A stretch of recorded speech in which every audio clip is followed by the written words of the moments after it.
Pleasant morning, everyone. My name is Kid Nicolas H. Santiago, and today, alongside with my group mates, we will tackle our topic called intersubjectivity. In this topic, we will learn about what is the definition of intersubjectivity, and also how does it correlates with person with disabilities or PWDs and persons or people underprivileged people in our society. So what is intersubjectivity? Intersubjectivity, it is a complex and important concept of philosophy. The meaning of intersubjectivity, it is a shared understanding or mutual awareness between two or more people. So it means it helps us understand that each person or each individual has its own and unique thoughts. So overall, intersubjectivity plays a critical role in our lives. It helps us to understand each other, to communicate to each other, and also it helps us to convey the message that we want to convey. Good morning po everyone, I am Santino Modesto, si Kaliwag, and we will tackle the 6.1 lesson of intersubjectivity, which is realize what intersubjectivity requires accepting differences and not to impose others. So, alam ko mostly sa atin dito, nagbigay na tayo ng label o pangalan sa isang taong nakakasalamuhan natin or yung iba, yung mga kinaiinisan natin or yung pet peeve natin sa room. So, basically, ayun yon. Minsan tinatawag natin silang sensitive, maarte, mayabang, ano pa ba, maligalig, makulit. Hindi, ano pa ba pwedeng maging example? Parang sobrang immature, which is wrong in our society because through that, we dictate kung ano talaga sila. We are dictating their personality, and we are not reviewing their overall values. Kung ano pa talaga yung pagkatao nila and the reason behind bakit sila ganon. Which is wrong and toxic in our society. And next. So, ayun nga. Lahat tayo sa isang society, hindi naman tayo pare-pareho. Tao din tayo, meron tayong pagkakaiba. Kung siya makulit, yung kaibigan niya, tahimik lang. Kung ako confident, yung iba sa atin or iba sa mga friends ko hindi confident, it's okay. May pagkakaiba tayo. And also, we also have different perspective in life. Kahit we are living in the same society, hindi pa rin tayo pare-pareho ng perspective sa isa't isa. Kung ako sa tingin ko sa kanya magaling siya at sa tingin mo mayabang siya, then it's on us. It's how we dictate that person. It's how we judge that person. May iba-iba tayong point of view sa buhay. So, next. So, syempre, sa labels na nilalagay natin sa tao, syempre, pag nagle-label tayo, may tinatawag tayo sa isang tao, it will be negative, right? Kasi, yung iba kinaiinisan natin eh. Yung iba pet peeve natin. So, basically, nilalagyan natin sila ng label to parang i-dictate na ganun sila. Like, nagbibigay tayo ng label, it's either pang-asar, it's either kasi mas maganda yung tawag na ganun kasi mas fit sa kanya, which is wrong. And honestly, labeling could be limiting to each one of us. Like for example, tinawag mo kong makulit. So, sa tingin mo, makulit lang ba ako? Hindi ba pwedeng makulit ako sa school kasi hindi ko kayang maging makulit sa bahay? Or like, for example, bida-bida. Hindi ba pwedeng bida-bida or parang participative ako kasi gusto ko ng mataas na grades, hindi lang para maging favorite ng isang teacher? We all have different reasons, right? So, giving labels to each other without understanding bakit ganon sila is really wrong. Because we put a limit. We are dictating na ganon lang sila. So, next. So, another one is that negative labels. Siyempre, sa society, hindi lang naman negative labels ang meron tayo, pati na rin positive, pero mas lumalaganap talaga ang negative labeling kasi to make fun of someone, right? Like for example, uy, andito na si ganto ganyan, nandito na yung pinakamaarte sa room, nandito na yung pinakamayabang sa room. 'Di ba? It's like super negative and super nakaka-offend ng isang tao lalo na pag nalaman niya yung ayun yung tawag mo sa kanya. 'Di ba? Pero let's change that right now. Kasi sometimes labeling can affect someone's mental and emotional aspects in their own life, 'di ba? Instead na pwede pa tayong makatulong sa mga kapwa natin or mga tao sa society natin, tayo pa mismo ang nakakasakit, tayo pa mismo ang nagpapalayo sa kanila, tayo pa mismo yung nagdi-dictate kung ano sila, which is entirely wrong. Each and every one of us should accept that person. Kasi we are living in a one big happy society, right? So, kung instead na spreading negative labels or call signs na makakapangit sa image ng tao, kung negative rin daw, bakit hindi natin pwedeng gawing positive, di ba? Like, for example, makulit. Meron namang other term para sa makulit, masiyahin. Eto si John, masiyahin yan. Eto si Santino, masiyahin yan. So, instead na mayabang, let's say, proud. Let's say, skilled. Kasi, bakit magbabrag ang isang tao kung talagang kabrag-brag naman yung sinasabi niya? Like for example, naka-perfect siya sa quiz. Bakit siya naka-perfect sa quiz? Is either because nag-review siya ng sobra, nag-aral siya ng mabuti, nagpuyat siya. So, na-perfect niya yung quiz na yun and proud siya na na-perfect niya yung quiz na yun. So tayo, syempre, bakit natin siya tatawaging mayabang? 'Di ba? Like, kung alam natin yung effort na nilagay niya sa quiz na yon, matatawag pa kaya natin siyang mayabang? Pwede natin siyang tawaging masipag, matalino, 'di ba? Maraming pwedeng tawagin na positive sa kanya that can really lighten up his or her day, make her positive. So, kung ang negative labeling nag-i-spread sa buong society, bakit naman yung positive hindi, 'di ba? So, why don't we start spreading positive labels? Positive calling to our friends, families, strangers, para malaitin yung mood nila. And through that, it can also spread. Like, kung nasabihan natin sila ng positive, baka sabihan na rin nila yung iba ng positive, which will be healthy in not just in our environment, in our society, but also in the whole world. Matatanggal na yung toxicity ng negative labeling, di ba? Kung gagawin natin yon, which is, we should, right? So, next. So now, papakilala ko sa inyo si Martin Bovers and Carol Wotayla. Sila lang naman yung mga taong nag-emphasize na ang isang tao ay totoo. Hindi sila parang gawang isip lang. Hindi sila ginawa para wala lang. And totoo sila, nahawakan sila. We can communicate through them, we can touch them, we can exchange ideas, right? So, syempre, sila rin yung nag-state na as a living person, hindi dapat tayo nadidictate ng experience natin. Like, yes, our experiences can shape us into who we are now. But only those experiences who are worth changing for. Hindi naman pwede yung experience mo na sinaktan ka, so ang gagawin mo, saktan na rin yung ibang tao. No, it's not like that. It's like, nasaktan ka, and now, ayaw mo makasakit ng tao, ayaw mo ma-feel ng isang tao yung na-feel mo. That's why, you love them entirely. You make efforts for them. Kung ano yung hindi mo na-feel, ipa-feel mo sa kanila. Because someday, at some point, it will come back to you. So, ayun na. So, we must not lose sight of ourselves. Let's, in our daily experience, wag nating hayaan na baguhin tayo into being a worse person just by our experiences. Instead, let's be a better person because of our experiences. In-state din nila na ang isang tao, hindi lang yan binubuo ng parts. Ulo, paa, puso, utak, kaluluwa, katawan. Hindi eh. Ang isang tao, a whole person yan.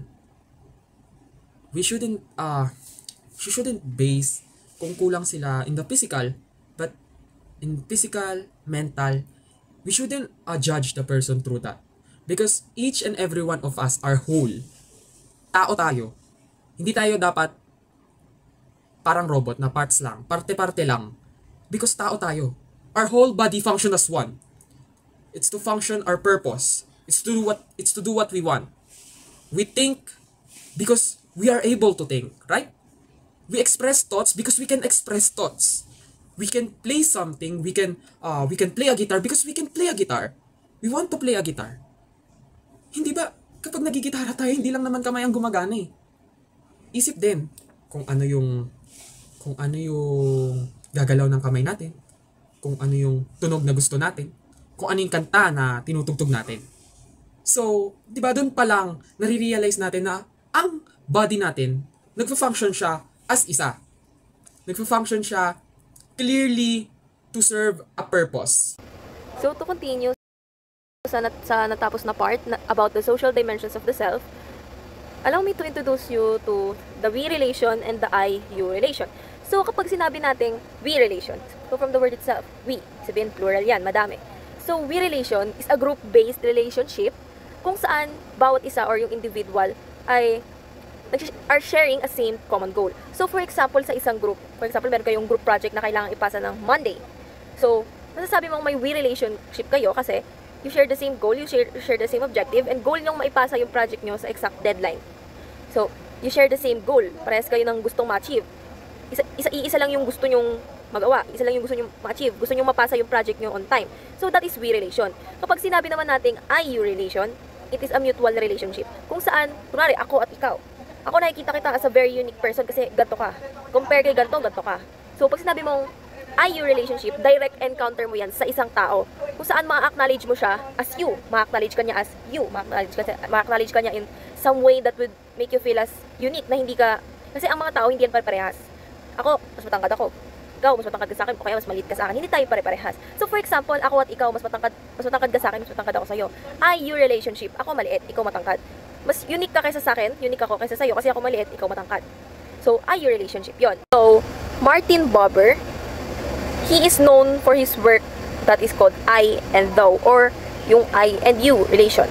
So, according kay Martin Buber, ang isang tao, katulad na sinabi ko kanina, may unique characteristics yan na hindi mo mako-compare sa iba. According kay Martin Buber, hindi mo masasabi na ang isang tao ay dual. Hindi mo masasabi na, ay, ako, dapat ganito ginagawa ko, sabi ni ganito, dapat ganito daw eh.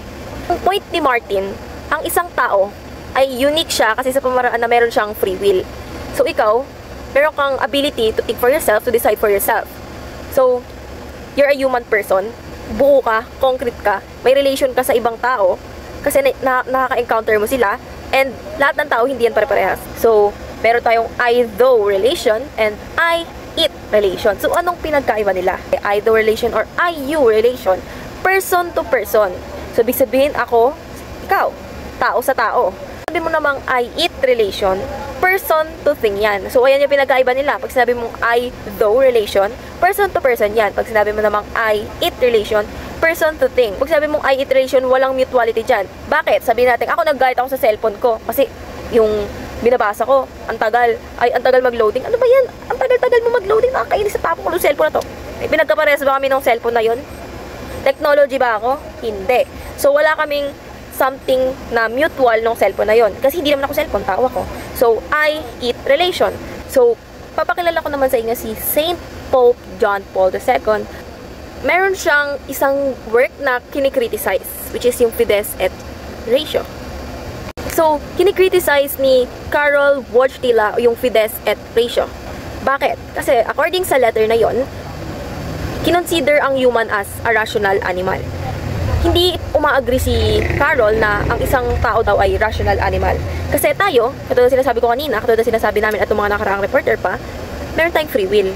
So, para kay Wojtyla or kay Carol na lang, according kay Carol, ang tanging paraan para makita mo ang totoong nature ng isang tao ay pag pinapakita niya sa yung totoong ugali niya. And once pinakita niya sa iyo yung totoong ugali niya, ibig sabihin may control siya sa sarili niya. Tulad ng sinabi ng mga nakaraang reporter sa lesson sila, may it be positive or negative, may freedom ka sa sarili mong actions. And dapat alam mo yung actions mo. So, before mo pagawin yan, naisip mo na yan, alam mo na kung tama or mali yan.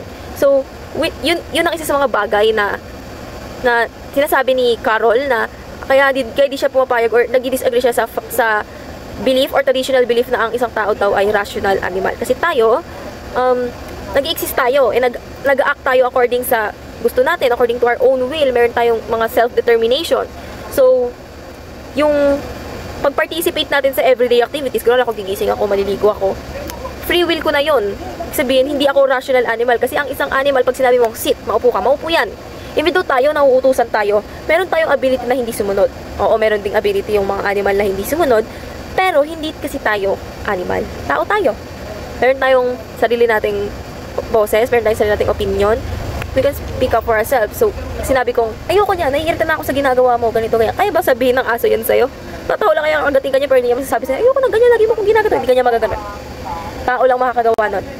And hindi alam ng animals kung tama ba yung ginagawa nila or hindi. Since magkaiba ang way of thinking ng animals sa tao. Ang animals, meron silang survival instinct. Tayo, yung utak natin, kaya niyang i-process kung tama ba or mali yung ginagawa natin.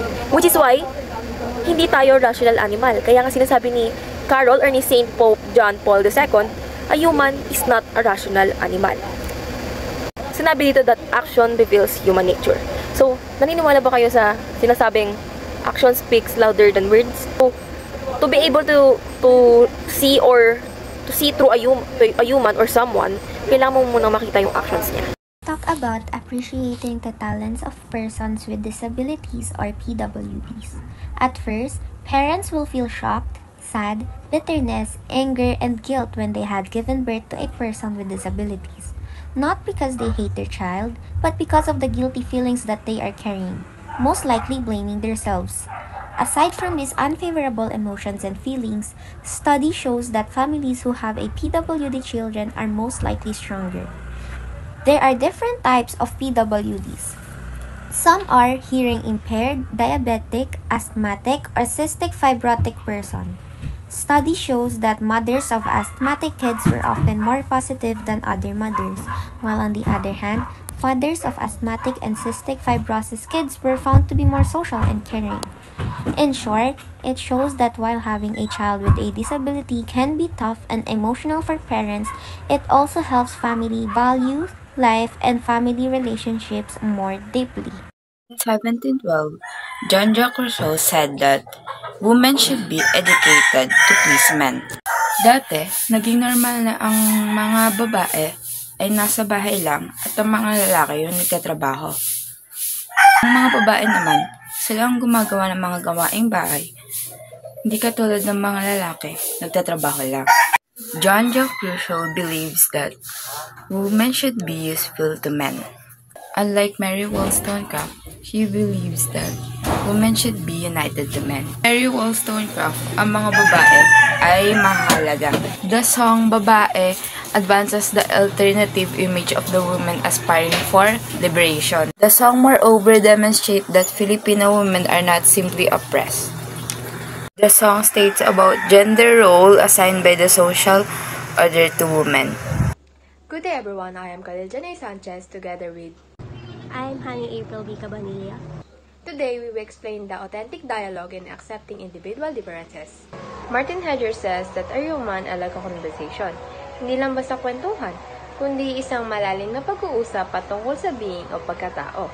Sa ganitong usapan, ang wika ay hindi lang isang salita, kundi paraan para may pakita at mabigyang hugis ang ating pagkatao at realidad. Ibig sabihin, tayo ay konektado sa isa't isa sa pamamagitan ng komunikasyon. Ang wika ay hindi lamang isang simpleng gamit para makapagbigay ng impormasyon o makapagkwentuhan sa ibang tao. Ito ay isang makapangyarihang paraan. Isang paraan para makapagpayag ka ng iyong nararamdaman, ideya, kaisipan o kung ano ang pagkakaiba ng bawat isa. Sa pamamagitan ng wika, nagkakaroon tayo ng mas malalim na komunikasyon o koneksyon sa ibang tao. Ibig sabihin nito, connected tayo sa isa't isa sa pamamagitan ng komunikasyon na higit pa sa simpleng salita. Ang tunay na dialogue ay yung usapan kung saan lahat tayo ay nakikinig at tumutugod ng tama. Dito may pagkakaintindihan at respeto tayo sa opinion ng bawat isa. Para kay Heidegger, lahat ng usapan ay patungkol sa pagkatao. Minsan, nahihirapan tayong ipahayag ang ating nararamdaman pero ang mahalaga ay ang pagiging totoo at bukas natin sa isa't isa. Ang authentic dialogue ay hindi lang tungkol sa impormasyon kundi sa pagtanggap at pagrespeto sa pagkakaiba-iba ng bawat tao. Sa madaling salita, ang tunay na usapan ay nag-uugnay sa atin. Tinatanggap natin ang mga pagkakaiba at kinikilala na ang halaga ng bawat tao. So guys, ang point lang naman po ng mga philosophers na ito, ang totoong dialogue ay hindi lang po basta palitan ng salita. So, sabi ni Buber, kapag nakikipag-usap ka, kailangan totoo ka at hinahayaan mong makilala ka ng ibang tao, ganun po, bilang ikaw talaga. So, hindi parang ginagamit mo lang siya as object or tingin mo sa kanya object, ganun. So, dinagdag naman po ni Wutela, kapag yung kausap, yung usapan nyo po is sincere, like may respeto at pagtanggap mo yung kausap mo, doon mas lalabas yung pagiging tunay natin. So, in short po, para sa kanila, ang tunay na dialogue ay yung may honesty, respeto, at real connections po.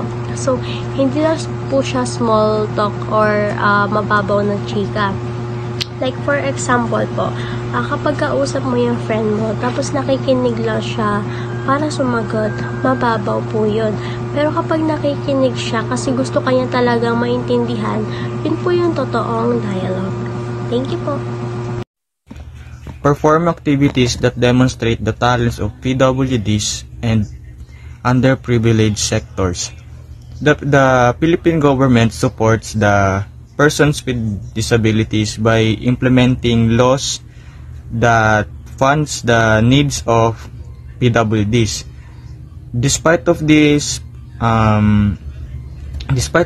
the implementation is still weak, and also the PWDs or persons with disabilities still faces barriers such as stereotypes and discriminations that limits their job. Activities that showcase the talents of persons with disabilities. Example of these are bazaars and skills demonstrations event, or something that is meaningful to PWDs. In this way, it will help us to understand and change our perspective that persons with disabilities are not such as like they are not like a object or a problem. They are just like us, who has own dignity and own thoughts, and it will help us to visualize the equality, and it will prevent or avoid discrimination and stereotypes among persons with disabilities. And they are not labeled as someone as disabled, and they are someone also that has value, which where intersubjectivity takes place, because it is the understanding of someone's and each other's value. Intersubjectivity takes place in this because it helps us understand that persons with disabilities, they are not a problem or they are not a burden, and they also understand, they also have feelings, and they are just like us. And it will also help us understand that they have their own dignity also, and they are also unique